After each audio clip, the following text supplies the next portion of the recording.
Franklin Roosevelt, a president we thought we knew so well, elected to an unprecedented 4 terms. That the only thing we have to fear is fear itself. He charted a course through the 2 greatest crises of the last century.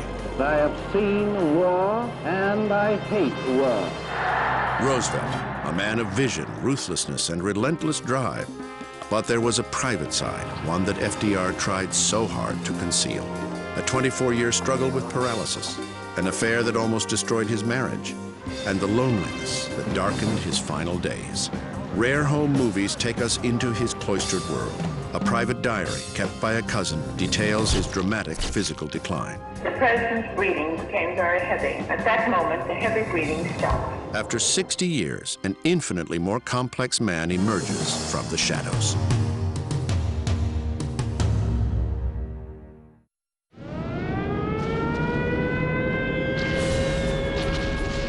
Night after night, the planes came out of a darkened sky. The full wrath of the Third Reich reduced much of central London to rubble. It was December 1940. The European war that FDR promised Americans he would never enter had brought Britain to the brink of defeat.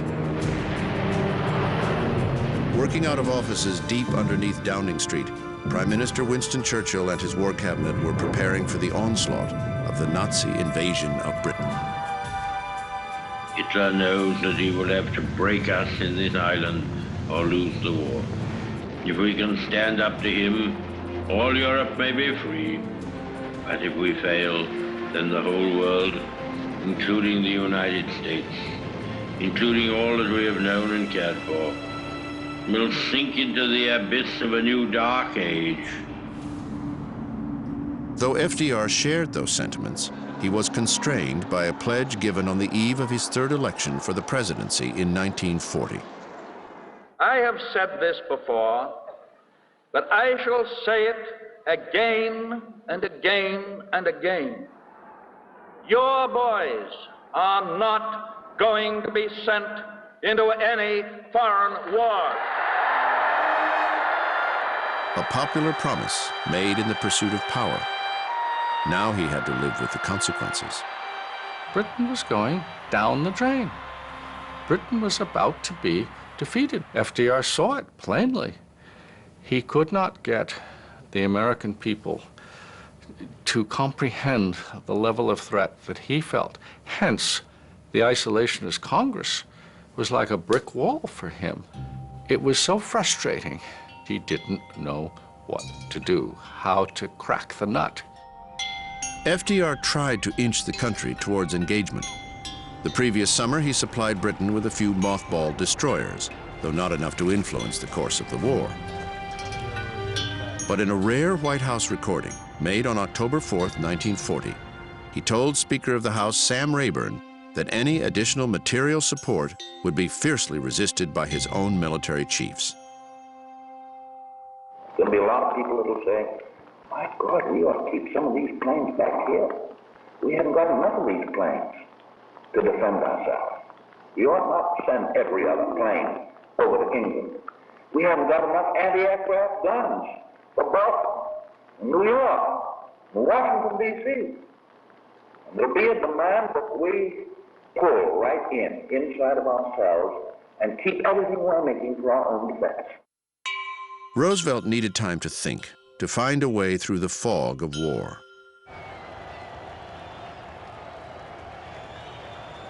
In early December, the White House announced that the president and his principal assistant, Harry Hopkins, were going to the Caribbean on a vacation. One of the people who was most perplexed that he went off on that fishing trip was Winston Churchill. When we're undergoing the bombardment and the invasion that seemed to be certain, why is the President of the United States going off on a fishing trip, virtually incommunicado? Time was running out. Churchill decided to make one last desperate personal appeal to the frustratingly elusive American president. Churchill always said it was the most important letter he wrote in his life, not only to Roosevelt, but to send Roosevelt a completely honest, detailed account. I think the letter's some 20 pages. A detailed account of exactly what Britain's position was, which meant exactly what our weaknesses were. On December 9, 1940, a seaplane touched down in Caribbean waters. Aboard, the 20-page letter that would decide the fate of the British Empire. Franklin Roosevelt read it over and over again without comment. Churchill's message to the U.S. president was simple. Britain was bankrupt. After battling for 5 months to prevent a Nazi invasion, she could no longer pay for the weapons she needed to stave off defeat. You know, he doesn't say anything. Hopkins doesn't push him.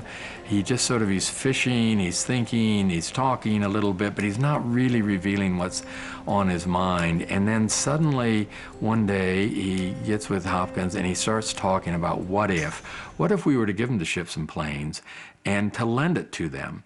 And then at the end of the war, they can give them back. Or if they can't get them back because the plane got shot down or the ship got sunk, then we'll have leased it to them and they'll pay us some fair value at the end of the war.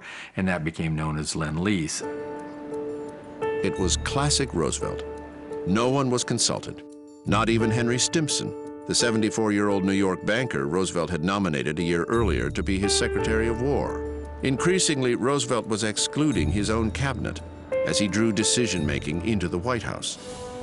3 weeks after his return from the Caribbean, the president made an appeal for public support on the radio in one of his fireside chats. If Great Britain goes down, the Axis powers will control the continents of Europe and Asia and Africa and Australasia and the high seas. It is no exaggeration to say that all of us in the Americas would be living at the point of a gun. We must be the great arsenal of democracy. For us, this is an emergency as serious as war itself. It was a brilliant political maneuver. By leasing rather than selling the British the equipment, he avoided a congressional vote of authorization he might well have lost. Roosevelt was well aware of the political risk of tying his presidency to the British cause. He needed reassurance that Winston Churchill was the right man to carry both their burdens. Roosevelt could not be sure what all those stirring and wonderful speeches that unto this hour give us gooseflesh might have just been classic Churchillian bombast on the road to disaster. The task of assessing Churchill was given to Harry Hopkins, a close friend of the president, but a man with no diplomatic or foreign policy experience. On Thursday, January 9th, 1941, Hopkins arrived in London. Churchill was alarmed. All he knew was that this presidential emissary was a social worker from Iowa. Winston was trying to ingratiate himself with his guest and saying, of course, after the war, we will modernize our cottages and we will put in electricity and plumbing. And Harry Hopkins looked at the Prime Minister and said, Mr. Prime Minister, I don't give a damn about your cottages. I have come over here to find out how we can help you beat this fella Hitler. And Churchill got up from the table and said, Mr. Hopkins, come with me. After a month, Hopkins left Britain convinced that under Churchill's leadership, the country could survive, and with American help, could prevail. The trip transformed Hopkins' role as Roosevelt's closest advisor. FDR asked him to come live at the White House and concentrate all his energy on preparing America for war. Hopkins' initial task was to convince a reluctant Congress that Britain could not be allowed to fall. On March 11, 1941, House Resolution 1776 passed. In a White House ceremony that evening, Franklin Roosevelt signed Lend-Lease into law. But this political victory would be tempered by the continued assault on London and by the growing certainty that American boys would eventually be fighting in this war. As the pressures on Roosevelt grew, the president complained he was having trouble sleeping, that his chronic sinus infection had returned. The antidote was an escape from Washington to his beloved retreat along the Hudson River. His home in Hyde Park, New York, was the spot where he could escape the public glare, relax among friends, and dropped the deception of mobility that he was convinced was essential to ensure his political viability. No press was allowed. These rare home movies taken by a family friend weren't released until after his death. Increasingly, as the pressures of the war mounted, this place became a world apart, his refuge from the storm.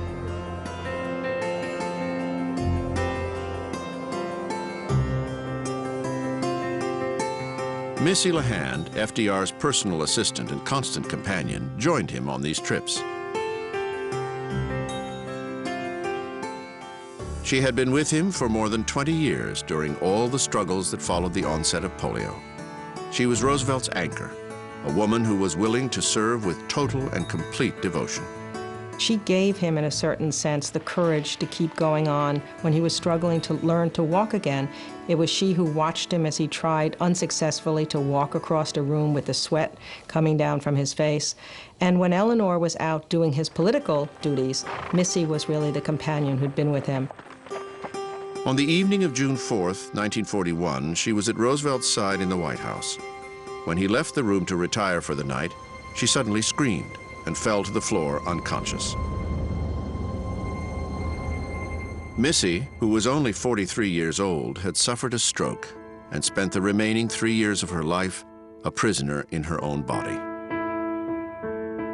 The stroke that took Missy away from Roosevelt was really a disaster for Roosevelt's life. Here was this woman he depended on from the moment he waked up till the moment he went to bed at night, and suddenly she was gone from him. I think it pushed FDR into a loneliness which he had not previously experienced. Initially, he would go to her room on the 3rd floor of the White House and sit for hours at her bedside. But as she struggled to respond, he withdrew. Some around Roosevelt felt the president had abandoned a friend.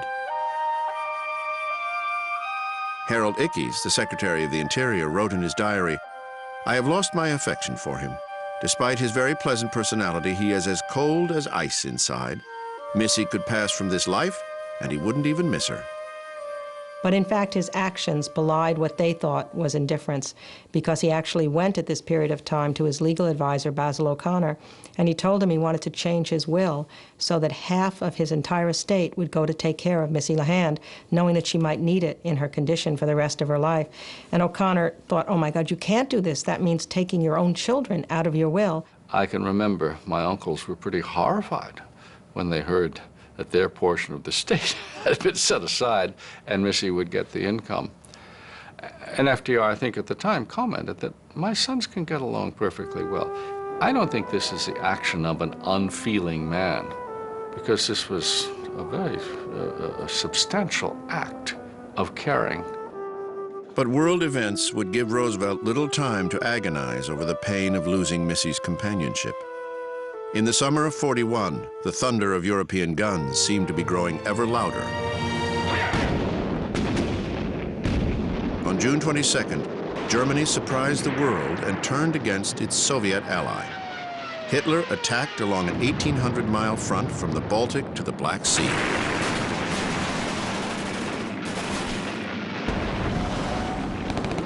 In just 1 week, the Germans took 150,000 Russian prisoners, destroyed 1,200 tanks, and within a month, Hitler's forces were within sight of Leningrad and the Soviet capital.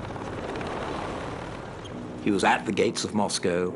He had tremendous power, and if the Soviet Union were defeated, then he would have a tremendous army which could be flung back against Britain, and he would also have extra raw material resources. He'd have the oil of Romania at Ploiești, he'd have the oil of the Soviet Caucasus at Grozny, what's now Chechnya. So helping the Soviet Union became the Allied imperative. But how?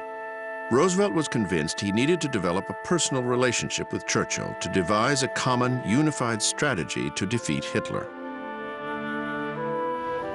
In early August 1941, Churchill set sail for the New World. From the bridge of the battleship HMS Prince of Wales, Churchill knew the next week might well decide the outcome of this war. Churchill always believed, if only I can get to know him, if I can somehow find out who he is and what makes him tick, then we can have a real relationship. So this trip over was really a moment of great excitement, probably some apprehension, but Churchill's enthusiasm at meeting Roosevelt was intense. Sailing on the USS Augusta, Roosevelt traveled north through U-boat-infested waters towards his rendezvous point with Churchill at Placentia Bay, Newfoundland. Roosevelt had long been the architect of his own foreign policy. Now he was heading towards the conference without even notifying Cordell Hull, his Secretary of State. It would not be the first or last slight he would hand his most senior cabinet officer. On August 9, 1941, Roosevelt and Churchill finally met face to face. For 3 days, the leaders alternated meetings aboard the two warships. He was very struck by Roosevelt's courage and fortitude. The fact that Roosevelt made such an effort, I mean an incredible physical effort to go from ship to ship and to even stand unaided on the quarterdeck at the meeting. It meant a lot to Churchill. The conference produced the first joint declaration of the war. Churchill, so determined to ingratiate himself with his new ally, reluctantly signed what became known as the Atlantic Charter, a document that promised liberation for nations struggling under the yoke of Western colonialism. It was a direct attack on the British Empire. The British almost gagged. I mean, they just thought it was all a bunch of nonsense and hoopla and silliness, and they needed tanks, they needed planes, they needed soldiers, and there's Roosevelt talking about freedoms and democracy and all these abstractions. The Prime Minister reluctantly went along, rationalizing that without American help, there would be no empire to defend. On August 10th, Churchill choreographed a church service on the deck of the HMS Prince of Wales.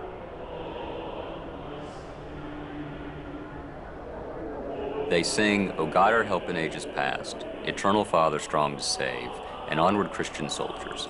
The lesson is from Joshua. All these words, the Lord's Prayer, all these words would have evoked in Roosevelt memories of the places where he had learned them and most often repeated them, which was the universe he would most want to protect from harm. As FDR's ship sailed away, the Prime Minister turned to an aide and remarked that it had been a great hour to live.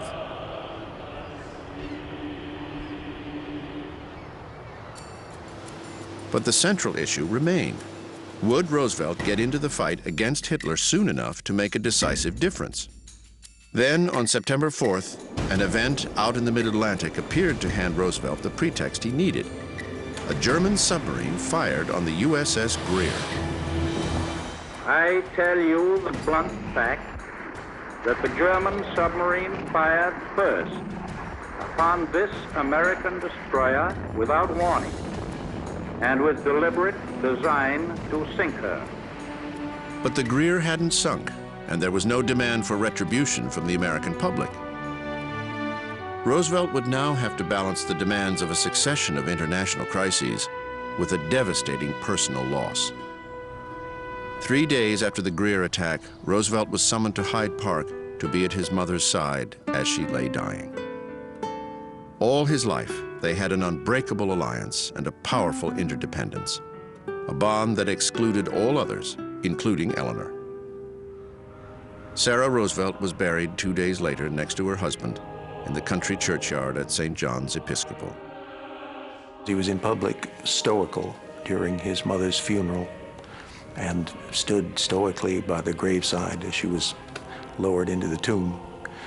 But a couple of days later, his secretary, Grace Tully, was going through some things in the house, and she found a box, and in that box was a little snippet of FDR's hair that his mother had kept.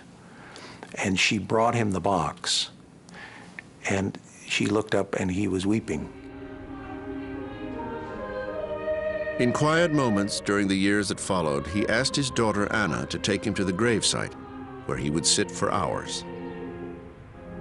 In a world where the future seemed so uncertain, Roosevelt found security and solace in the past. He knew the future was fraught with dangers and challenges he could not control. But in his darkest hour, FDR could not imagine the scale of the carnage that was about to be sustained by his beloved Navy. As Roosevelt fretted about prospects of being sucked into a European war, the situation in the Pacific was reaching crisis point. Since the early 1930s, when Japan invaded Manchuria, the United States had watched with increasing alarm, but had done little to intervene. By 1940, continued Japanese aggression in Asia led Roosevelt to impose a trade embargo against Tokyo. In this White House recording, made at 4:20 on the afternoon of October 8, 1940, FDR is heard reading a Scripps-Howard dispatch out of Tokyo to his White House staff. The report details the demands Japan was making of the U.S. A condition of staying out of war is that the United States will recognize the new era in the Far East, and that in token of that recognition, the United States must abandon its bases, military or naval bases, in Guam, Midway, Pearl Harbor, and Wake, including Pearl Harbor. That's giving up Hawaii. God, that's the first time that any damn Jap told us to get out of Hawaii. However, he remained convinced that the principal danger to America lay in Europe, not the Far East. In late summer 1941, Roosevelt turned to the military. He asked them to estimate how many men it would take to defeat Hitler and how long before U.S. forces could launch a counterstrike across the English Channel.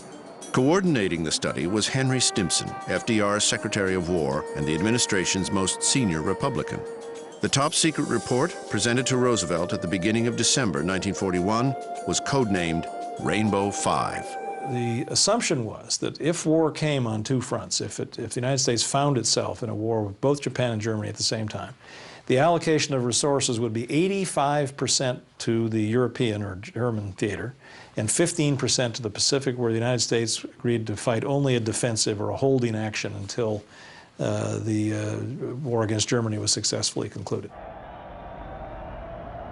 To fight the war against Germany, Rainbow 5 called for the creation of a 5 million strong expeditionary force.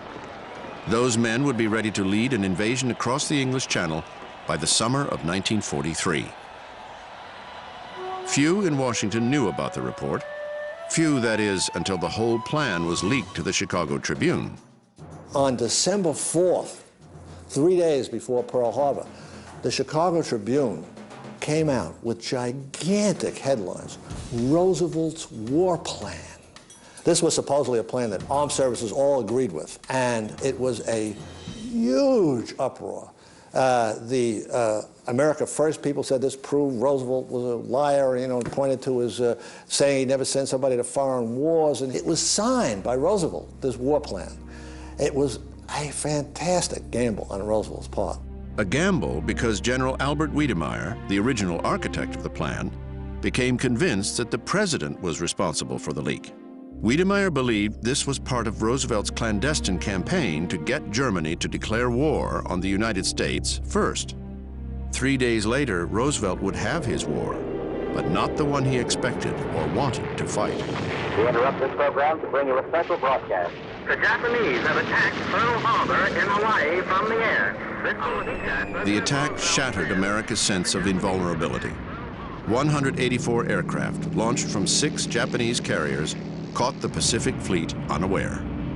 The USS California, West Virginia, and Arizona were sunk. 2,403 lives were lost.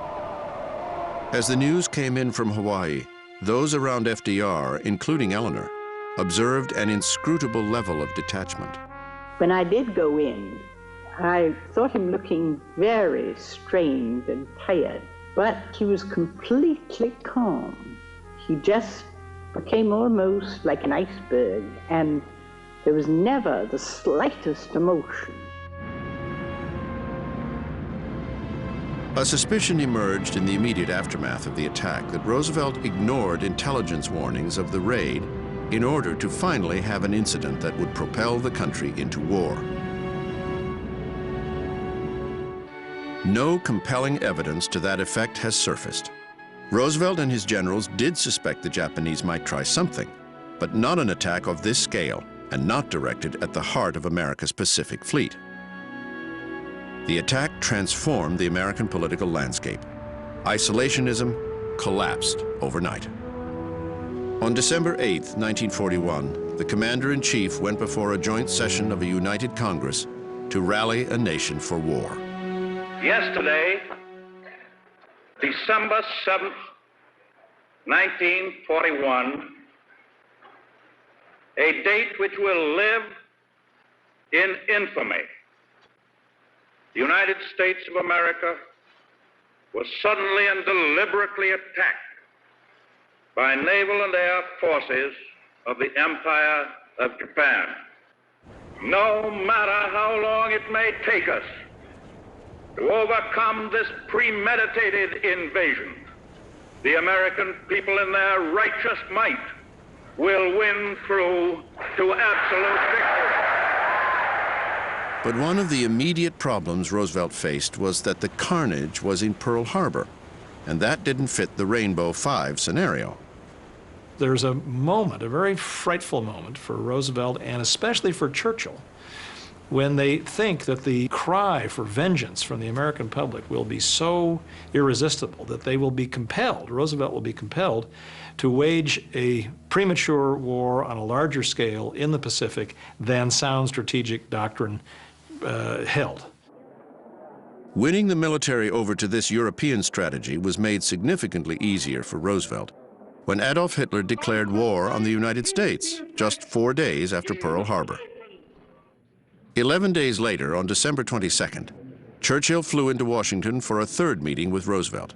For the next 3 weeks, the president played host to a unique house guest. When Winston Churchill came to the White House, it was almost like a whirlwind having arrived. First of all, he would stay up until 2 a.m., drinking brandy, smoking his cigars. Roosevelt would stay up with him and be so exhausted because he'd have to get up at 9 in the morning or 8 in the morning to run the country, and Churchill could take a nap for hours if he wanted to. FDR lived by what he called the Winston hours during those intense days, and though the pace was exhausting for Roosevelt, it was also exhilarating. No sooner, for instance, had Roosevelt seen Churchill's mobile map room than he wanted one of his own, so that he too could visualize the progress of the war. For Eleanor, it was all a bit too much. My grandmother was just amused and a little bit taken aback by the enthusiasm of these two boys pushing their ships around as if they were in the bathtub with toy boats. This first wartime summit became known as the Arcadia Conference. It was a time for the military chiefs of both nations to establish procedures for jointly running the war. The Combined Chiefs of Staff Committee was formed, under which intelligence was shared, campaigns coordinated, and strategic goals unified. Never before or since have two nations worked so closely in time of war. Arcadia ended on January 14, 1942, with the decision that Germany would indeed be the principal focus of Allied attack. Roosevelt now faced the greatest challenge of his political life, to galvanize a nation for war and chart a course toward victory. We must raise our sights all along the production line. In this year, 1942, we shall produce 60,000 planes. Next year, 1943, we shall produce 125,000 airplanes, including 100,000 combat planes. Let no man say it cannot be done. It must be done, and we have undertaken to do it. It would be the beginning of the largest military buildup in world history. But America's transition into war was neither easy nor without controversy. In the aftermath of Pearl Harbor, Eleanor would find herself in passionate disagreement with the president. Their dispute centered on an order issued by FDR that forcibly uprooted more than 100,000 Japanese Americans and imprisoned them in distant internment camps. Throughout California, Japanese American homes and businesses were burned as retribution for the attack on Pearl Harbor. West Coast governors demanded they be rounded up and sent to detention camps for the duration of the war. A week after the Pearl Harbor attack, Eleanor traveled to California to show solidarity with Japanese Americans. For weeks, the administration debated whether these Americans should be interned. Eleanor was vociferous in stating her position. Eleanor Roosevelt was absolutely adamantly opposed to internment. She considered internment unconstitutional, unnecessary, unethical, stupid, and dangerous politics. All those words she used in various forms. However, as the hysteria grew, the president felt he had to address public fears over the possible infiltration of Japanese saboteurs. On February 19, 1942, Roosevelt issued Executive Order 9066, which resulted in the forced incarceration of Japanese Americans. Within a year, 110,000 were sent to relocation centers. Most spent the next 3 years behind barbed wire. I had just finished kindergarten, and on May 1st, the soldiers came with their rifle and bayonet and marched us little kids to the truck. The Okimoto family was rounded up in the spring of 1942 and sent from San Francisco to the Poston relocation camp built on an Indian reservation across the Arizona-California border. My little brother was 2 weeks old, and we arrived in Arizona, and it was in the hottest time in that desert. The temperature goes up to 115, 120 sometimes. It was a barren, barren desert. Because there were 6 of us, we were assigned to a room that was 20 by 24 feet. Just a room with a light bulb, cots, and we had to use a public latrine in the middle of the block, and that's where we lived for 3 years. The internment of Japanese Americans lasted until November of 1944. 40 years later, President Ronald Reagan formally apologized to the internees.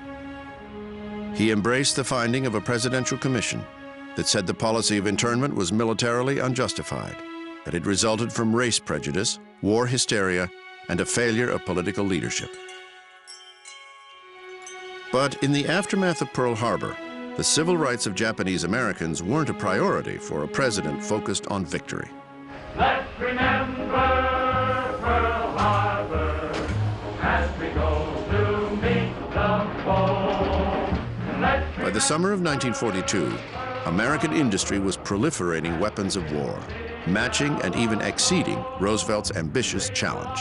Production plants were transforming the American workforce. The country had work for every able-bodied American. Let's remember Pearl Harbor and go on to victory. Rosie the Riveter became the mythical symbol enticing women into the workforce.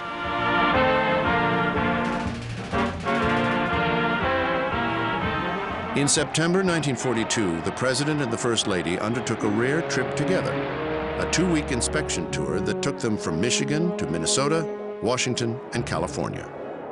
When Eleanor went on this trip, she felt an enormous sense of pride at looking at how many women were on the assembly lines, and she could see in their faces their sense of pride in their own work, the independence that they were experiencing. She even said, if I were of debutante age, she's now 57 at that point, there's nothing I would rather do than to be in a factory. Although they met initial resistance, by the end of the war, nearly 2 million women were employed in defense industries.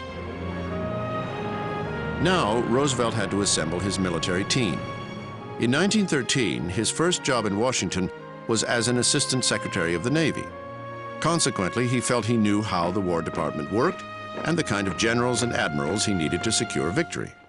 He was very careful in his selection of people, and he had a knack of picking people out and putting them in the right position, the first example of which would be General Marshall. By picking George Marshall to be the Army Chief of Staff, Roosevelt had reached well down the military's chain of command. But he found an officer with broad strategic vision and composure under fire. I don't think that there was anybody that Roosevelt more relied upon for the national security interests of the United States during wartime than George Marshall. Yet he was the only one of Roosevelt's generals or admirals that he didn't call by his first name. It was always General Marshall. Marshall didn't want to go to Hyde Park. He didn't want to be invited to dinner. He didn't want to have a personal relationship with the president. But personal relationships were crucial to Roosevelt. The very nature of his disability restricted his access outside the White House. So a small group of friends were brought into his world. Well, there's no question that for Roosevelt, having people around him was the source of his renewed energy. He needed to figure out ways to replenish that energy to face the struggles of the following day. Storytelling and conversations with people are his source of life and energy. Many weekends during the war, he would secretly head north to Hyde Park. There he could be among friends, a time for cocktails, laughter, and inconsequential banter. He loved gossip. He gathered people who knew things, not necessarily important things, but he liked to know what movie star was fooling around with what movie star. Things like that he loved. Indeed, he had a simple rule with all these characters there, that there'd be a cocktail hour at night, and the only demand of that cocktail hour was you couldn't talk about the war, you couldn't talk about politics.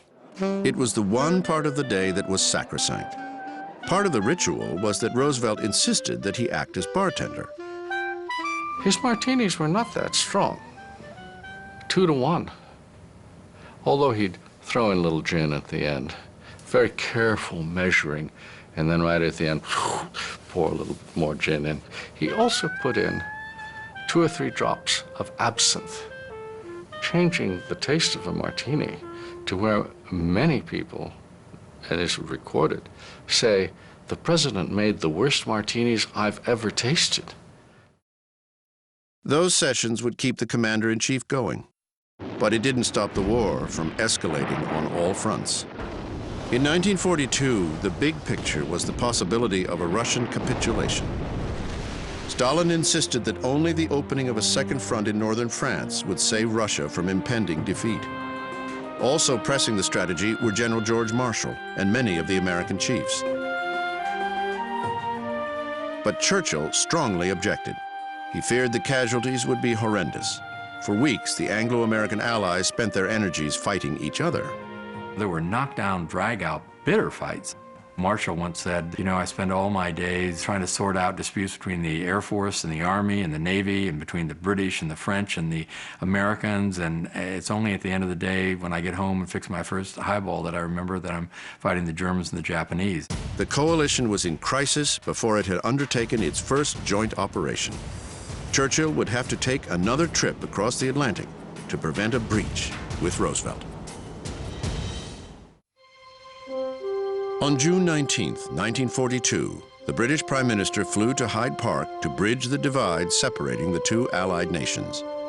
In the library of the Roosevelt family home, FDR and Churchill agreed to push ahead with the development of the Manhattan Project, the joint effort to build an atomic bomb. That agreement had been simple to achieve.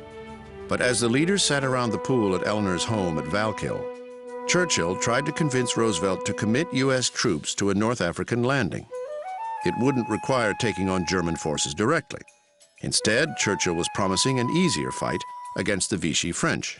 But Churchill not only prevails upon Roosevelt to do this, but he manages, in one of the great act of political wizardry, to convince Roosevelt that the North African operation was Roosevelt's original idea, which was just nuts because it was really Churchill's operation.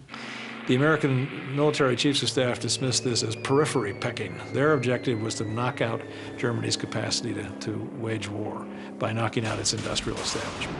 So North Africa, from this strategic perspective, was a great distraction.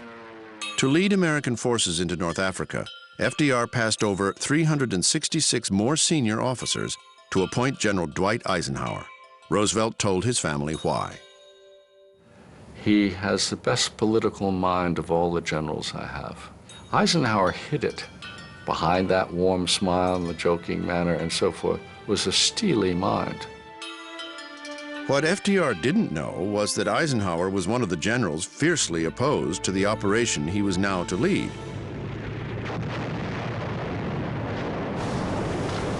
But regardless of his apprehension, Operation Torch, the North African invasion, began on November 8, 1942. General George Patton, aboard the USS Augusta, oversaw the landing of more than 33,000 Allied forces. Roosevelt was in Hyde Park when he received news by telephone that the assault had begun. An aide noticed that his hand was trembling. He listened, then announced, "We have landed in North Africa. Casualties are below expectations. We are fighting back." He reassured the country that acting as the United Nations, the Allied powers had just begun their counterattack. I cannot tell you when or where the United Nations are going to strike next in Europe, but we are going to strike and strike hard.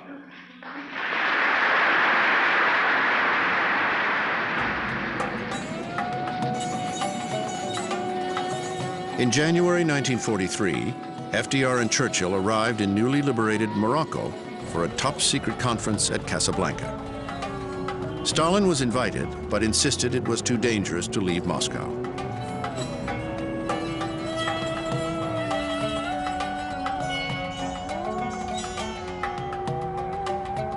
Roosevelt decided to travel without Secretary of State Cordell Hull. He told his staff that Hull was stubborn, inflexible, and difficult to handle. He would have been such a nuisance, Roosevelt told Averell Harriman, one of the few advisors brought along.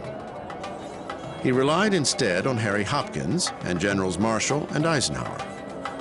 It was on the final day of the conference that FDR made real news. Without consulting Churchill, he announced uncompromising terms for ending the war against Hitler.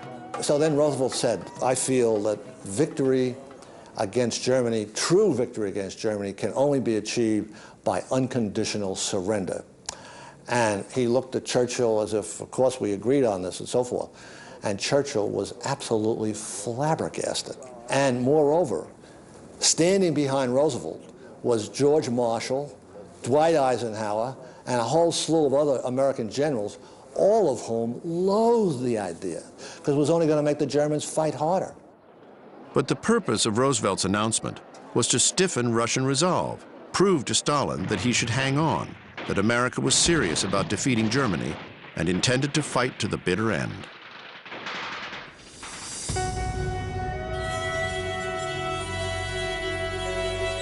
At the end of the conference, Churchill suggested that the president forget the burdens of war and travel with the prime minister across the Moroccan desert to a magical spot Churchill wanted to share. Thousands of American troops lined the route from Casablanca to Marrakesh. At La Sadia, a villa overlooking the Atlas Mountains, Roosevelt was lifted up 62 steps to the top of a tower to watch the sunset. There's a wonderful picture of the two men at this moment where Churchill is staring at Roosevelt with a kind of tenderness in his eyes. And I really think that begins to show the deep affection of the two men. The Casablanca Conference was the high point of Churchill's war, the last time he and Roosevelt would meet as equals. For Roosevelt, the conference and the two-day diversion left an indelible impression. My grandfather talked at the dinner table about not only that beautiful sunset, but the pleasure that Winston Churchill had. And the reason I talk about their friendship is that you could sense from FDR's comments, the tone of his voice, the warmth in his voice, that he appreciated Churchill's appreciation of the scene.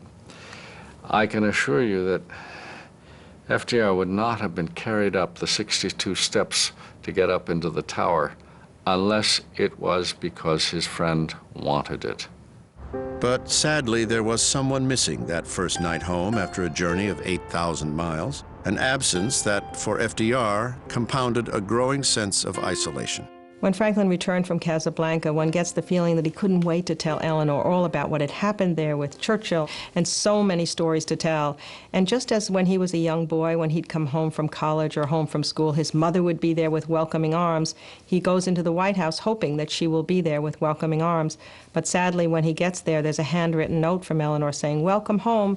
Sorry I can't be here, but I had a pre-arranged lecture at Cooper Union." It seemed that always they were two ships passing in the night. Few outside the Roosevelt family knew that the war was significantly draining the president's strength and resilience. that the job he once said he loved was exacting a cruel toll. By the summer of 1943, Roosevelt was pretty lonely. Missy LeHand had had her stroke, his mother had died, and I think he needed Eleanor. He needed her almost as if he wanted her to be his wife again. It had been 25 years since Franklin's infidelity with Lucy Mercer nearly destroyed the Roosevelts' marriage. Now he wanted to try to restore his relationship with his wife. During a tour of Southern and Midwestern Army bases, Franklin asked Eleanor whether she would be willing to stay home more, keep him company, and become his emotional as well as political partner. Eleanor asked for time to consider. When they finally got back to the conversation about whether or not she might re-establish her relationship with him, what she did with great enthusiasm was to say, "Could I please have permission to go and visit the troops in the South Pacific?" FDR didn't argue. He would never again broach the idea that the rift that had grown between them might be healed. Instead, he approved Eleanor's request, one that would take her on a 23,000-mile trip through the Pacific and would shake Eleanor to her core. In the summer of 1943, Eleanor set off for the Pacific. She was to visit nearly 400,000 soldiers. The men loved her. I walked through miles of hospital wards on that trip. So many times the serviceman's face would light up if I could say, "I know your town." For the first time, Eleanor confronted the reality of war, images of death and dying that left an indelible mark. She was seeing the other face of war when she went to the South Pacific, so contrasting to that excited face of war that you saw on those tours of production facilities where everything was being built. Here now she sees that, my God, what we're building, these ships and the tanks and the weapons, are being used to kill people and to kill our own people as well. Eleanor came back from the Pacific determined to ensure that the sacrifices of American soldiers would result in the emergence of a more just society at war's end. And if your heart is with any man, in some way it must be with all. All the men are our men, part of our United States, which they have saved, so that we can still call it the land of the free and the home of the brave. Eleanor's successes were tangible. By 1943, FDR, at Eleanor's urging, had issued an executive order banning discrimination in the defense industries and mandated increased integration of the armed services. Small but significant steps on the road to racial justice. For his part, FDR began to look towards the America the troops would find when they came home. On July 28, 1943, he spoke of the kind of society he wanted to see emerge from the sacrifice of millions of ordinary Americans. He laid out the blueprint for what became the GI Bill of Rights. We are today laying plans for the return to civilian life of our gallant men and women in the armed services. They must not be demobilized into an environment of inflation and unemployment, to a place on the breadline or on a corner selling apples. We must this time have plans ready. But the war was not over. By the fall of '43, FDR would finally meet the Soviet leader Joseph Stalin.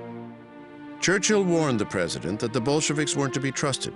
Roosevelt thought he knew better. He didn't.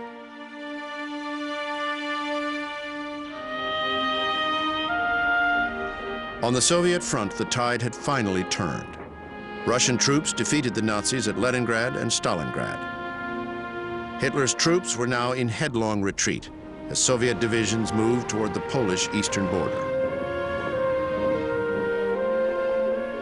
The Soviets recognized that if they were the only ones marching on Berlin, Moscow would dictate the post-war map of Europe.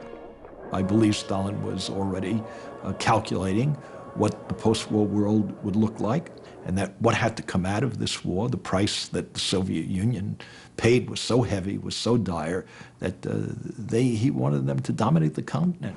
The path to victory in the Pacific was also coming into focus. At the helm, Roosevelt had appointed four-star General Douglas MacArthur as his theater commander, a man he neither liked nor trusted. But MacArthur was respected among his fellow officers, and there was another crucial political consideration to be made. He picked MacArthur for the Pacific for rather odd reasons to keep him occupied and out of his hair, MacArthur being so anti-Roosevelt, anti-New Deal, arch-conservative. For over a year, MacArthur had protested the European First strategy. He warned that nothing short of an invasion of Japan would secure total victory, an invasion that might cost 1 million American lives. Roosevelt saw a partial solution.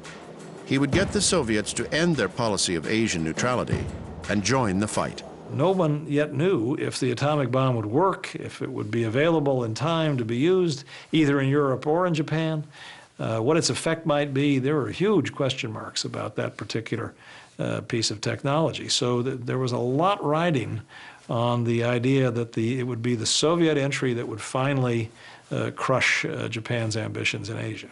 On the afternoon of November 11th, 1943, Roosevelt stole away from the White House, crossing the Atlantic, for a top-secret conference in Tehran with Winston Churchill, and, for the first time, the person FDR most wanted to meet, Joseph Stalin.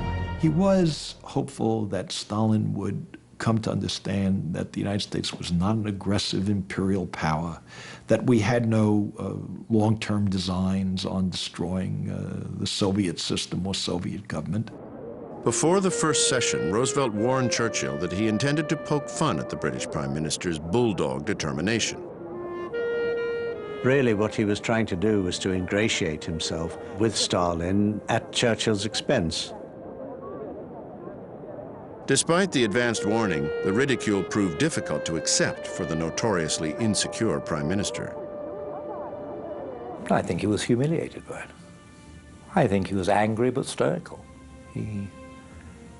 Again, it was this question which was always in Churchill's mind. Have I established a real intimacy with Roosevelt? Am I going to be able to be absolutely honest with him?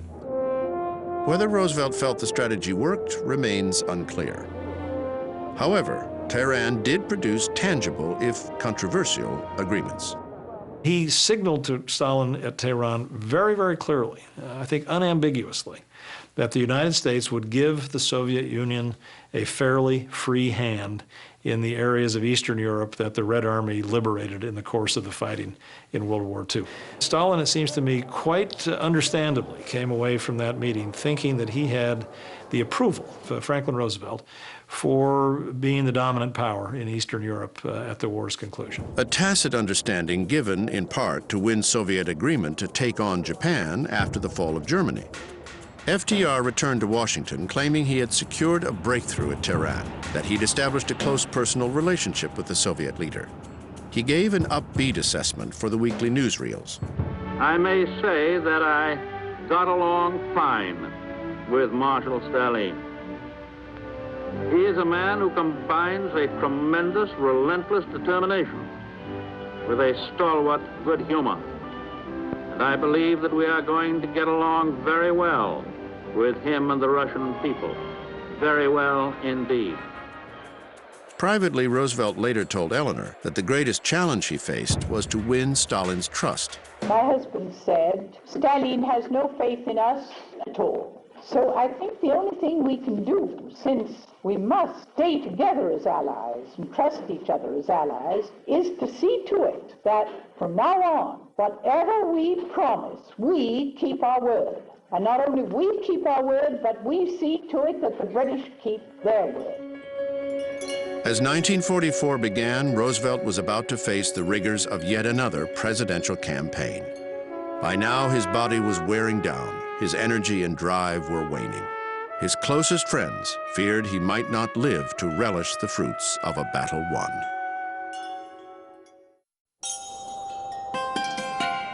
By January 1944, FDR had been president for 11 years.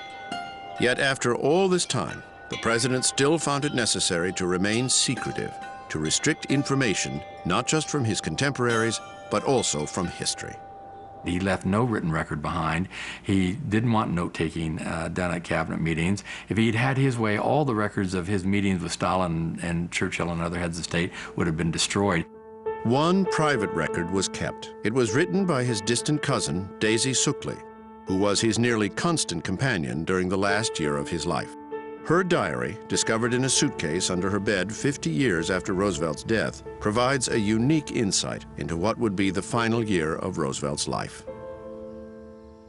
February 24th, 1944. The president is tired. He acknowledges it and wants to get out of his grueling job. But there is too much demand for him to stay in, not only from this country, but also from the United Nations. If one could only look into the future.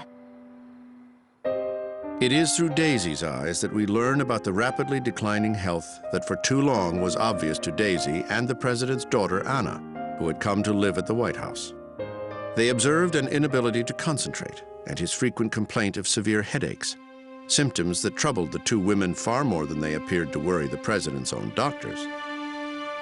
March 2nd, 1944. The president felt feverish and generally miserable and lay on the sofa. Anna and I put pillows behind him. March 24th. President in bed again. He has a slight fever and he worries about it. But neither he nor the doctor seems to know how to get down to first principles. Daisy was a very careful watcher of FDR, and she began to notice a sort of periodic weakening wherein he seemed sort of ashen, and he would lose track of what he was talking about sometimes. And she worried a great deal about it. She kept it to herself again, and then she finally talked to Anna, the president's daughter. They pressured the White House physician, Admiral Ross McIntyre, to send Roosevelt to Bethesda Naval Hospital for a complete examination. Dr. Howard Bruin, the cardiologist who examined him, was horrified by what he found. He noted that the heart was enlarged, considerably enlarged. He noticed that the blood pressure was elevated in the 180 of about 105-10 range with heart murmurs. And he has a distended aorta. The aorta is the main blood vessel leading from the heart, and it's distended as a result of the hypertension. In other words, he is in a fairly advanced state of congestive heart failure. And he never asks the question, what are you finding, Doc? What's happening to me? It's as if he didn't want to know. But more damningly, the doctor, Dr. McIntyre, never really told Roosevelt the extent of his illness at that time, somehow assuming that he had the right not to let Roosevelt know. A team of doctors reviewed Bruin's findings. All agreed and insisted that without a significant reduction in his workload, Roosevelt would be dead within a matter of months. So, in early April, under a veil of secrecy, FDR traveled to Georgetown, South Carolina, to a remote southern plantation owned by the New York financier Bernard Baruch. FDR stayed here for a month.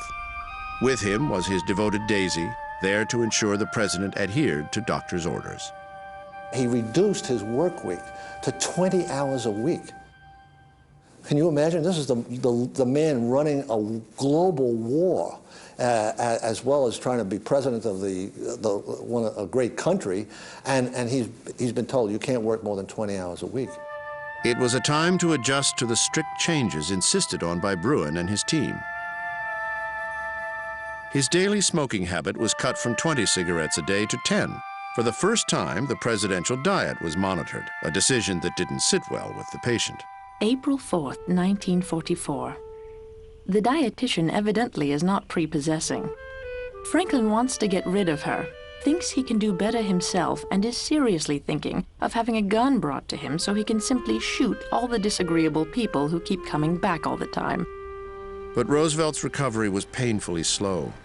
The headaches persisted, as did his tendency to lose focus. He began to have spells where he would literally fall sort of semi-unconscious or almost fall asleep, and he found it harder and harder to follow a train of thought for very long. You know, he would start to wobble and his mind would wander all over the place. While he was at the Baruch plantation, FDR insisted he wanted to see the recently widowed Lucy Mercer Rutherford, the woman with whom he'd had an affair 25 years earlier. FDR was very lonely. I think his wife was away, his mother was dead, and he was feeling, however he showed it on the outside, increasingly gray and tired and wan, and he needed to be cheered up. And I think he reached back to find Lucy Mercer again to bring some warmth back into his life. So he went to Anna and asked her a very difficult thing, if she would be the one to arrange Lucy's visits when her mother was away so that her mother wouldn't be hurt. When he asked my mother to do so, she was very upset. She was perfectly well aware that not only would her mother, if she ever found out, be irate, but the chances of her mother finding out eventually were pretty damn good. She knew she was stepping into a situation she could only lose, but as she talked to me about it later, she felt anything that would alleviate Pa's sense of loneliness, anything that would alleviate the health, anything to keep him going till the end of the war, she needed to do. Away from prying eyes, FDR and Lucy Rutherford would drive out to view the salt marshes that surrounded Baruch's sprawling 17,000-acre estate.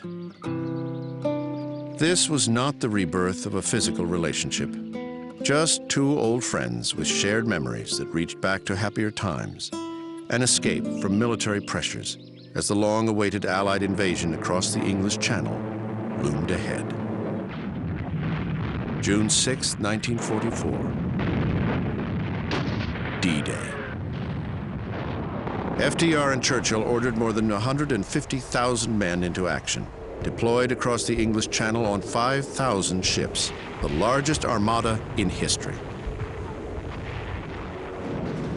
Now, from the White House, the President led the nation in prayer. Almighty God, our sons, pride of our nation, this day have set upon a mighty endeavor, a struggle to preserve our republic, our religion, and our civilization, and to set free a suffering humanity. The previous night, FDR told his family that he wanted to retire from public life, but felt that wasn't an option until final victory was secured. That required election to an unprecedented fourth term. FDR was aware, I believe, clearly aware of his declining health, clearly aware that he had to get out of harness. But there was nobody to replace him. And he knew that until the victory had done. And there is also the matter of pride. No soldier had said, "I've had enough of this," and walked off the battlefield. He was a soldier in that sense, and he was considered as such by the American people. They would have been horrified if he'd said, "I'm not up to the job." But by the summer of 1944, FDR wasn't up to the job. All his remaining energy was spent perpetuating an illusion, for America was about to re-elect a dying man.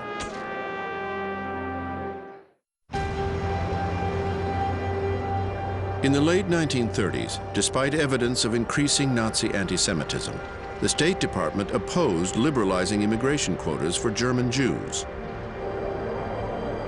Eleanor had fiercely objected. FDR had acquiesced. It was an action supported by 71% of Americans, according to a Gallup poll taken in 1938.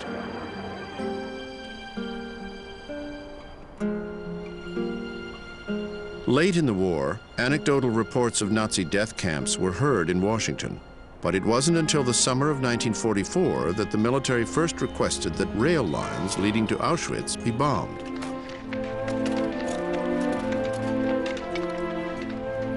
The plan was rejected because the targets were not considered vital to the prosecution of the war, and in reality, saving Jews was not a priority for FDR. Would it have been a decisive blow to the Nazi extermination program in sending Jews to Auschwitz? Probably not. But it certainly would have sent a moral message, so to speak. We know what you are doing. We are determined to counter this. And so Roosevelt, in that sense, loses out as some of his moral reputation is blighted, is shadowed by the fact that he doesn't make this decision to do the moral things. It is exaggerated to see him as somehow culpable for the deaths of millions of Jews. Whatever his culpability, FDR remained narrowly focused on one goal: complete and unconditional German surrender.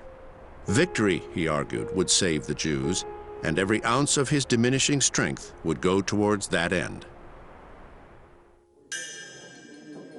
By 1944, he was in a race against his own mortality.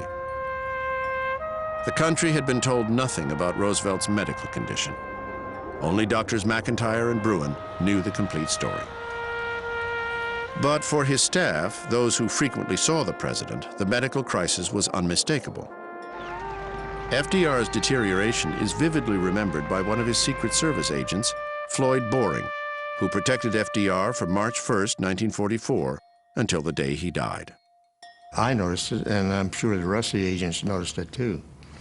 He was a little bit weaker. His eyes were sunk more in his head. You could see him fading almost daily. You could see him going downhill. So he was actually a little guy in a big suit at the end.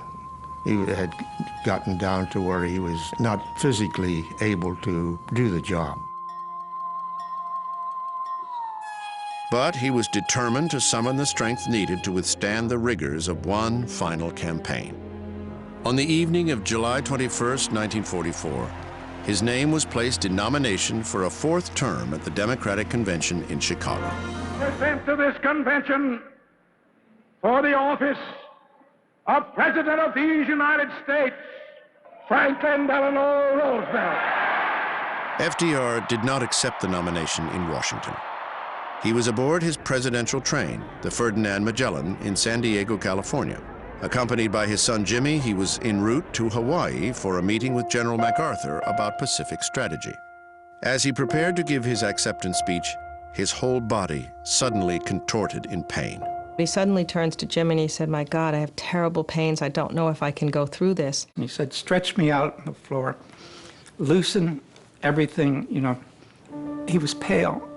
For 10 minutes, Jimmy could watch his father in terrible pain, thinking he's never going to be able to get up and get out of this. And then after a few minutes, he said, "All right, now, let's get together. We have this broadcast to do." And he gave the broadcast. I have already indicated to you why I accept the nomination which you have offered me, in spite of my desire to retire to quiet, a private life. You in this convention are aware of what I have sought to gain for the nation, and you have asked me to continue. But the Democratic Party bosses didn't want the Vice President Henry Wallace to continue. There was a fear among the delegates that although Roosevelt would win the election, he might well die in office. Wallace was considered soft on communism, on the far left of the party, and not a worthy successor to FDR. In the end, to avoid a floor fight, Missouri Senator Harry Truman became the compromise candidate for the vice presidency. Despite FDR's health problems, Truman was not brought into Roosevelt's confidence, nor was he told of the existence of the Manhattan Project. With the convention behind him, FDR continued his journey to Pearl Harbor. There he met military leaders to discuss the Pacific war strategy. The trip ended with a tour of a local hospital, and with the press kept away, he made a remarkably intimate disclosure. For a man like Roosevelt, who had tried so long and so hard to hide his paralysis from the American people, he knew when he went into the hospital and was visiting men who had had arms and legs removed, amputees, that if he were able to show them that he was in a wheelchair, it would give them a certain strength. Perhaps the reason why he didn't show himself so easily to other people was that he was afraid that if they saw this battle he was fighting with himself, that they would not feel that he was as strong a leader as he truly was, that too much of his energy was going to fighting this battle.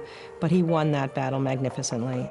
But in 1944, winning this battle of perception was paramount. As rumors about his health circulated, FDR knew he could not afford to be seen as a cripple. In the final election of FDR's life, his opponent was Thomas Dewey, the Republican governor of New York. The campaign was a testament to Roosevelt's courage and the public's willingness to be deceived. This is Judy Garland with a suggestion for tomorrow. Here's the way to win the war. Win the war, win the war. Here's the way to win the war. You gotta get out and vote to get the things we're fighting for, fighting for, fighting for. To get the things we're fighting for, you gotta get out and vote. Oh, we want to have a better world, better world, better world. Want to have a better world, you gotta get out and vote. Every public appearance involved excruciating pain, resulting in part from his doctor's insistence that during the last 4 stressful years, Roosevelt not carry the additional load of his nearly 10-pound braces. Win the war, right behind the president, president, president, right behind the president. But for his 4th presidential election, FDR still felt he needed to put them back on to perpetuate the illusion of mobility. That was very hard because his knees had begun tightening up again. And it was exceedingly painful to have his legs straightened out in a brace. When he gave a campaign speech on braces in Washington State, Bremerton, he again had an angina attack. But he continued to give the speech right through this incredible pain. The war is well in hand in a vast area, but I cannot tell you, if I knew, when the war will be over, either in Europe or in the Far East, or the war against Japan itself. As he had so many times before, Roosevelt became invigorated by the campaign. And when, in late October, his Republican opponent suggested he was an invalid confined to the White House, he undertook a tour of all 5 New York boroughs, a journey he refused to cancel even when it coincided with an offshore hurricane. There were millions of people who turned out for him. And he was thoroughly soaked. The Secret Service had it worked out so that every hour his limousine would pull into a garage and they would lift him out of the car and put him on a pile of blankets, strip his clothes off, rub him with a towel, give him a shot of brandy, and then put new clothes on, put him back in the car, and then he'd continue. On camera, he was jovial, but off the camera, he was suffering, no doubt about it. So I tell you, it was about 12 hours of misery for us, and I'm sure it was misery for him. He ended the day at Ebbets Field, where his radiant confidence was all the country needed as proof that he was fit for office. They saw what they wanted to see. He's healthy, he's got it, they all said after that, and that helped to ease the path to his re-election. On the final day of the campaign, he was back at Hyde Park, the place from which he had always drawn strength. FDR could savor his victory, finally take off his braces, and rest. But with 53% of the popular vote, it was his smallest margin of victory since he first won the presidency. Nevertheless, he had again convinced Americans that he was up to the job. But that didn't make it true. November 23rd, 1944. The president has lost 10 pounds in the last 2 to 3 months and is, I think, rather worried about it. He looked very thin today, and his aches and pains worry me. But what can I do? But FDR's confidant, Daisy Suckley, wasn't prepared to accept the inevitability of his decline. From Wilderstein, her home along the Hudson, 10 miles north of Hyde Park, she contacted Harry Sitaro, or Mr. Lenny as he was known. He had once been a professional boxer and cornerman for Joe Louis, but in later life he claimed to have found magical healing powers through intensive massage. Daisy not only told the president about him, but actually arranged secretly to have this massage therapist turn up at her home, Wilderstein, when the president happened to be visiting, and allowed him to massage his legs and feet. December 27th, 1944. As soon as the Secret Service had gone out, Lenny got to work on the president's legs, right over his trousers and while he sat with his feet on the floor. After a while, he got the president to lie down on the sofa and took off his shoes and stockings, began to work on the feet. Suddenly, he looked up at the president with a smile and said, "President, you're going to walk." I am full of hope for him, through the hands of Lenny, who says he is just a tool of God. The amazing thing is that Roosevelt seems really to have believed that maybe finally he'd found someone who could actually help him get back on his feet again. Now, this is a man who's dying. He is not going to get back on his feet again, but he suddenly locked his optimism on this fellow named Lenny, a sort of semi-literate, untrained mystery man. For almost 25 years, Roosevelt had never given up the hope that someday he would walk again. But there would be no miracles, no improvement that lasted beyond a fleeting rush of adrenaline. I remember my mother told me a very interesting story of Pa asking her to come to his bedroom at a particular time because Daisy Suckley had persuaded him to see a man, Mr. Lenny, I think his name was, that his hands were miraculous and so forth.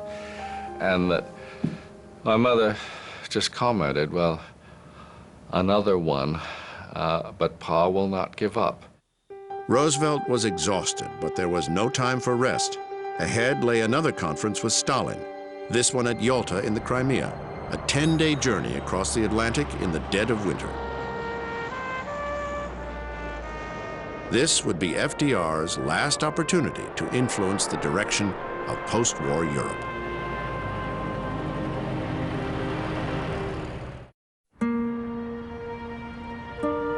Roosevelt's fourth inaugural was held at the White House instead of the Capitol. It was a break with tradition necessitated because FDR was no longer strong enough to walk the 37 steps down the face of the Capitol to get to the podium. Before the ceremony, he asked his son Jimmy to join him in his study. He had a premonition that he wasn't going to last long, and Roosevelt talked about his will, but he also took off his gold family crest ring that his father had given him, and he gave it to his eldest son. And James said when he left, he felt that he would never see his father alive again. And he never did. It was one of the shortest inaugural addresses ever given, just 573 words. Its length dictated by estimating the time he could stand without collapsing. In the days and the years that are come, we shall work for a just and honorable peace, a durable peace, as today we work and fight for total victory in war. On January 22, 1945, Roosevelt left on the battleship USS Quincy for the 10-day trip to Yalta. For the first time, FDR took his Secretary of State to a wartime conference. By now, it was Edward Stettinius, a man whose fortunes had risen by virtue of his unwavering loyalty to Roosevelt. Cordell Hull had resigned 2 months earlier, telling his staff he was tired of White House intrigue, tired of being bypassed, tired of being relied on in public and ignored in private. What lay ahead was the longest, most hazardous journey of Roosevelt's life. He was given immense briefing books to read about all the different issues that were going to be discussed. He just completely ignored them. On the ship going over, he just sat staring out at the space. You know, he was practically incapable of any kind of thought. Hugh Lungi was part of the British delegation sent out to Yalta to prepare for the conference.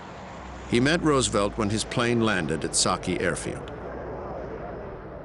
Well, the first shock was seeing him at the airport and seeing him look this color. And there was Roosevelt looking absolutely terrible, like a waxen figure, and not enjoying it at all, I don't think, because it was cold and windy on this snow-covered airfield. Much has been made of the president's diminished capacity at Yalta, that the unsatisfactory outcome was driven by his illness. Churchill was very shocked by Roosevelt's his hesitations, his rambling, and when they were sitting with Stalin at Yalta, again and again Churchill presented one of the Anglo-American points of view, and then would turn to Roosevelt for confirmation, for Roosevelt to put in, as it were, his confirming point of view, that it sometimes seemed Roosevelt hadn't really even been following the discussion between Churchill and Stalin. Certainly, the American president did acquiesce to Soviet demands that they be allowed control over Eastern Europe, although Roosevelt had already signaled that position at Tehran. He also gave in to Stalin's demands for veto power in what was to become the United Nations. So he made concession after concession to Stalin, which appalled a lot of his advisors, particularly on the issue of Poland. Basically, he said to Stalin, "It's yours. Just make it, paper it over and make it look good." Winston Churchill, for all his reservations, became a party to the deal. He could have walked out and did not. Despite his long-standing mistrust of the Bolsheviks, the Prime Minister joined Roosevelt in declaring Yalta as an historic step forward. It's important to remember that Roosevelt was not duped by Stalin. Churchill was not absolutely right about Stalin. These were men who were in the arena, who were trying as hard as they could, confronted by the most tangled problems that had ever confronted statesmen in the history of the world, the dawn of the atomic age, the remaking of the entire globe, and they were simply doing the best they could. Roosevelt told Eleanor that he felt he had no choice but to trust the Soviet leader. He looked at me and he said, there was one all-important thing. We haven't yet won the war in the Pacific. It may cost us thousands and thousands of American lives to finally conquer Japan. I had to think of the most important thing, which was to get the Soviet force, military force, as soon as possible into the Pacific to save American lives. On March 1st, 1945, an exhausted president reported to a joint session of Congress about the Yalta Conference. After all he'd been through over the past 12 years, he was finally prepared to make concessions to his disability. I hope that you will pardon me for an unusual posture of sitting down during the presentation of what I want to say. Know that you will realize that it makes it a lot easier for me in not having to carry about 10 pounds of steel round on the bottom of my legs, and also because of the fact that I have just completed a 14,000-mile trip. FDR told his daughter Anna that his headaches were intensifying, and he was often debilitated with pain. But Dr. McIntyre insisted that all Roosevelt needed was time in the Georgia hills to gather his strength. Among those who joined FDR in Georgia were his cousin Daisy Suckley, and by arrangement with Anna, his forbidden love, Lucy Rutherford. His worsening condition was obvious. On April 11th, they went to his favorite scenic spot, Dowdell's Knob, to look over the Pine Mountain Valley. It was spring in Georgia, and there was rebirth in the air. Far away, American soldiers crossed the Rhine. The Marines had landed on Iwo Jima and Okinawa. That evening, he was back at the Little White House, his home at Warm Springs, complaining of acute head pains and running a low-grade fever. April 11th, 1945. When Franklin was ready for the night, I got his gruel and took it to him. He lay on his back and began to pull the covers up to his chin, shivering and saying he is cold. He is too weak to raise his head, so I proceed to feed him with a teaspoon, and he loves it. He talked about his part in world peace. He then relapsed into babyhood for the rest of the gruel. I kissed him good night and left.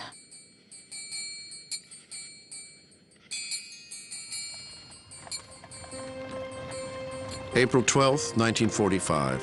FDR awoke, seemingly refreshed.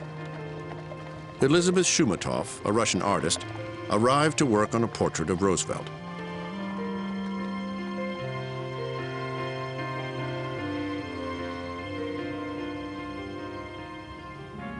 At noon, Madame Shumatov remarked that he seemed so much better today. Roosevelt replied that he was getting tired and needed a break. In a rare voice recording, Daisy Suckley picks up the story. I was sitting on the sofa crocheting Mrs. Rutherford sat quietly near the windows. I glanced up from my work and saw the person apparently looking for something. I went up to him and, stooping, looked up into his face and asked him, "Have you dropped your cigarette?" He looked at me, his forehead furrowed with pain, and tried to smile. He put his left hand up to the back of his head, and he said, "I have a terrific pain in the back of my head." With that, he collapsed on the floor and was carried, a dead weight, into his bedroom. Dr. Bruin, who had first diagnosed his congestive heart failure a year earlier, arrived, but could do nothing. For 2.5 hours, FDR clung on to life as Daisy sat outside his door, listening. A little after 3, the president's breathing became very heavy and labored. At that moment, the heavy breathing stopped. I looked at my watch. It was 25 minutes to 4. Eleanor was in Washington when she was informed of her husband's death. When she arrived at Warm Springs near midnight, she was devastated to learn that Lucy Mercer Rutherford had been with Franklin on the day he died, and that her daughter Anna arranged the trip.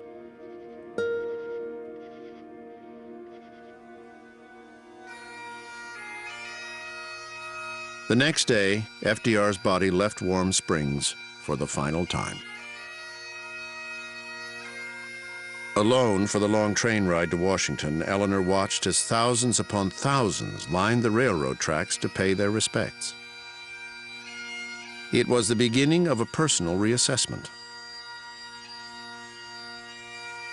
Something happened to Eleanor in those months after his death. For everywhere she traveled, she would meet people, porters, taxicab drivers, streetcar cleaners, and they would all tell her how much they loved her husband. And she realized, she said, what he had done for the countrymen, for these people that she cared about so much, and what his leadership had meant to this nation that she so adored. And somehow their feelings, absorbed by her, allowed her to reach deep within herself and to forgive him for what he had done by bringing Lucy back into his life.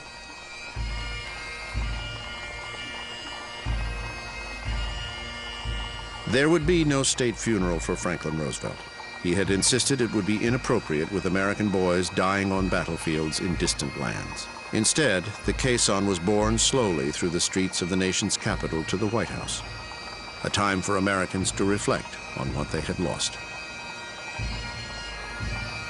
He was a soldier of freedom and a soldier of democracy who died fighting for that cause. He'd been president for 12 years. Many, many adult Americans had never known any other president. And suddenly this extraordinary source of confidence that they'd come to almost take for granted was gone.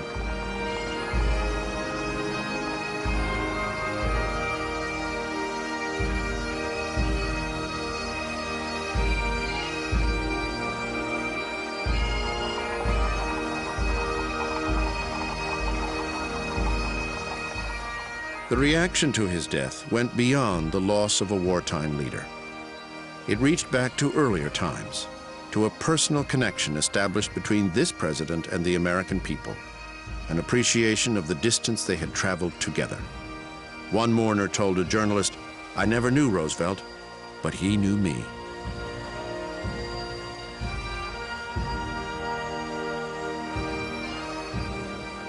People held up signs. He got me a job. He saved my home. And on a boxcar in Denver, somebody had chalked on the freight train, "Roosevelt is my friend." And that's what a great many Americans had come to feel as a result of programs that provided help for the unemployed, because of the fireside chats, a sense that there was an intimate friend that they had in the White House.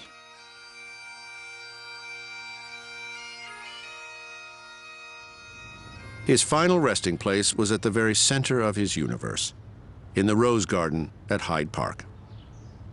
Escorting Eleanor was the new president, Harry Truman. Never a Roosevelt confidant, Truman weighed a personal ambivalence against political achievement. I had the opportunity to spend quite a bit of time with ex-President Truman out in Independence. And one night while we were having a drink, I said to him, "What did you really think of Franklin D. Roosevelt?" There was a long pause. And then he said, "Inside, he was totally cold. He didn't care for you or me or anyone else in the world, but he was a great president.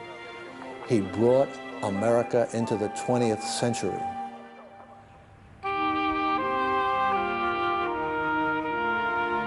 Franklin Delano Roosevelt's contribution still resonates. The programs he introduced still affect our lives. The issues he fought for still define the national debate. The role of government, the place America should assume in the world. Franklin Roosevelt richly deserves to be understood as one of the very few great leaders in American political history. Indeed, I would say his stature is second only to Abraham Lincoln's. Lincoln held the Union together and freed the slaves, two great achievements. Franklin Roosevelt wrung lasting, beneficial, institutional reform out of the Great Depression, and he won World War II. On his journey, Franklin Roosevelt never lost faith in the great American experiment. He laid out an optimistic vision of a compassionate society committed to prosperity and genuine equality.